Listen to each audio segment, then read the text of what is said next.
Hello everyone, welcome to our channel. हमारी आज की वीडियो का टॉपिक है स्वामी विवेकानंद जी का जीवन परिचय या उनकी जीवनी। तो इस जीवन परिचय की शुरुआत हम उन्हीं के द्वारा कहे गए एक फेमस वाक्य, एक प्रसिद्ध विचार के द्वारा करेंगे। तो स्वामी विवेकानंद जी ने कहा था कि उठो, जागो, स्वयं जागकर औरों को जगाओ, अपने नर जन्म को सफल करो और तब तक नहीं रुको जब तक लक्ष्य प्राप्त न हो जाए। स्वामी विवेकानंद जी। तो इस प्रकार से उन्होंने कहा था अपने भारत देश की जनता को कि उठो, खुद भी जागो और दूसरों को भी जगाओ और अपने जन्म को सफल करो। देन हम उनका परिचय लिखेंगे। स्वामी विवेकानंद वेदांत के विख्यात और प्रभावशाली आध्यात्मिक गुरु थे। उनका वास्तविक नाम नरेंद्र नाथ दत्त था। वे रामकृष्ण मिशन के संस्थापक थे। वे रामकृष्ण परमहंस के सुयोग्य शिष्य थे। तो इस प्रकार से हमने परिचय में उनकी जो पहचान थी, उनकी जो इम्पोर्टेंस थी कि वे रामकृष्ण मिशन के संस्थापक थे और वो रामकृष्ण परमहंस के शिष्य थे, एक आध्यात्मिक गुरु थे, यह सब हमने इस हेडिंग में लिख दिया है। नेक्स्ट हम लिखेंगे जन्म एवं आरंभिक जीवन। इस हेडिंग में हम उनका जन्म कब, कहाँ और किस घर में हुआ था और उनके माता पिता के बारे में, देन उनका आरंभिक जीवन कैसा था उसके बारे में बताएंगे। स्वामी विवेकानंद का जन्म 12 जनवरी सन 1863 यानी कि 1863 को कलकत्ता के एक कायस्थ परिवार में हुआ था। उनका नाम नरेंद्र नाथ दत्त रखा गया था। पिता विश्वनाथ दत्त कलकत्ता हाई कोर्ट के एक प्रसिद्ध वकील थे।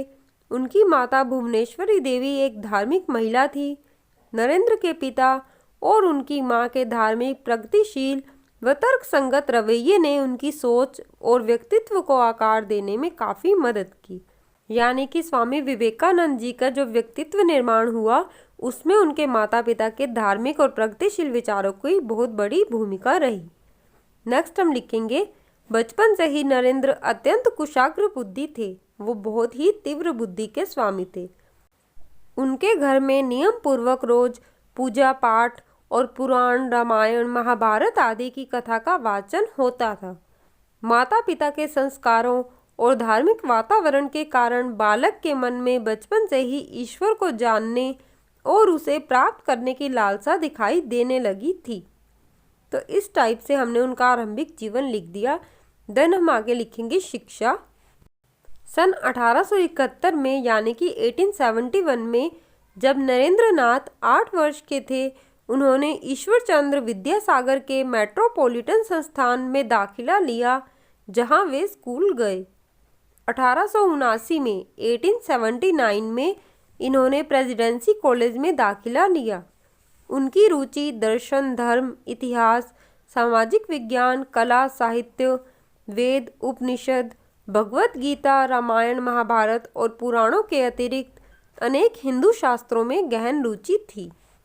उन्होंने भारतीय शास्त्रीय संगीत में प्रशिक्षण लिया था और ये नियमित रूप से शारीरिक व्यायाम में व खेलों में भाग लिया करते थे। नरेंद्र ने पश्चिमी तर्क, पश्चिमी दर्शन और यूरोपीय इतिहास का अध्ययन जनरल असेंबली इंस्टीट्यूशन में किया। 1881 में इन्होंने ललित कला की परीक्षा उत्तीर्ण की और 1884 में 1884 में कला स्नातक की डिग्री पूरी कर ली।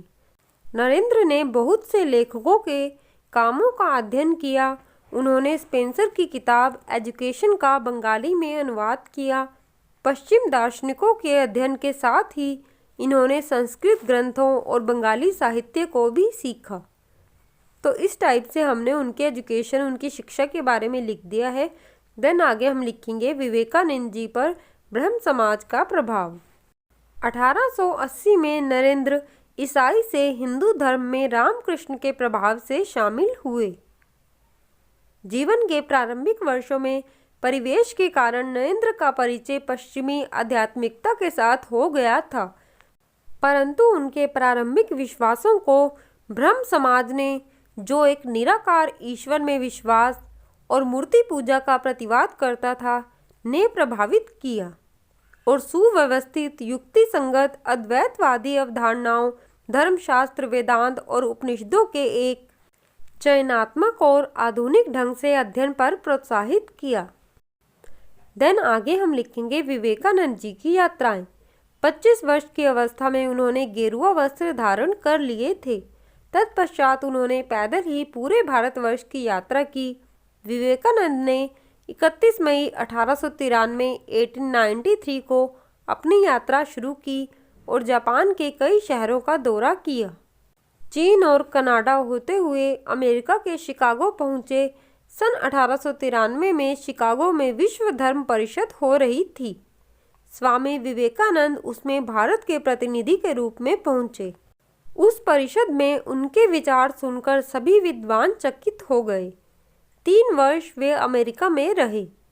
आध्यात्म विद्या और भारतीय दर्शन के बिना विश्व अनाथ हो जाएगा, यह स्वामी विवेकानंद का दृढ़ विश्वास था। अमेरिका में उन्होंने रामकृष्ण मिशन की अनेक शाखाएं स्थापित की। अनेक अमेरिकी विद्वानों ने उनका शिष्यत्व ग्रहण किया।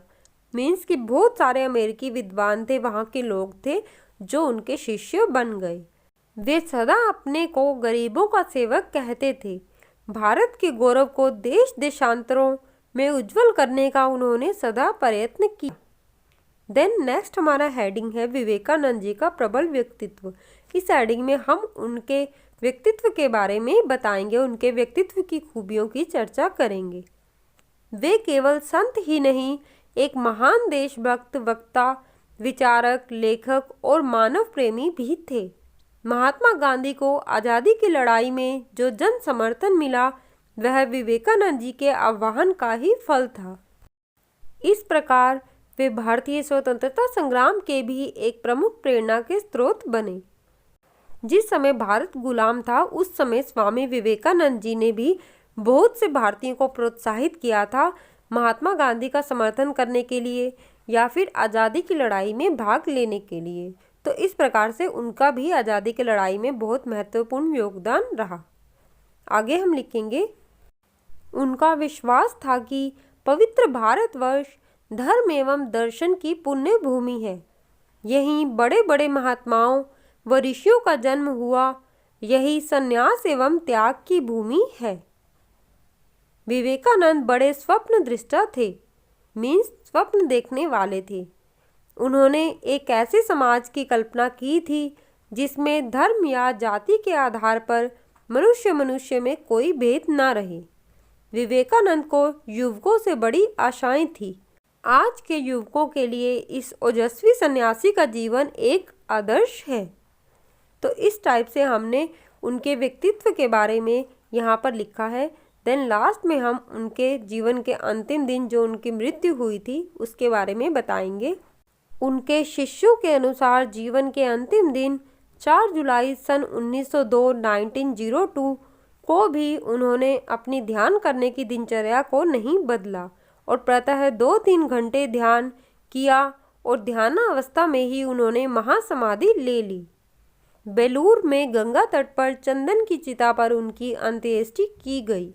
उनके अनुयायियों ने उनकी स्मृति में वहां एक मंदिर बनवाया और समूचे विश्व में विवेकानंद तथा उनके गुरु रामकृष्ण के संदेशों के प्रचार के लिए 130 से अधिक केंद्रों की स्थापना की।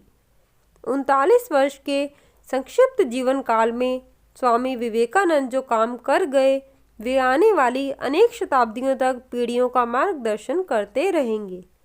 तो फ्रेंड्स, इस तरह से हम स्वामी विवेकानंद जी पर एक निबंध या उनके जीवन काल के बारे में लिख सकते हैं। यह वीडियो अगर आपके लिए हेल्पफुल होती है तो वीडियो को लाइक करके चैनल को सब्सक्राइब जरूर करें और इस वीडियो का PDF आपको हमारे टेलीग्राम चैनल पर मिल जाएगा। Thanks for watching.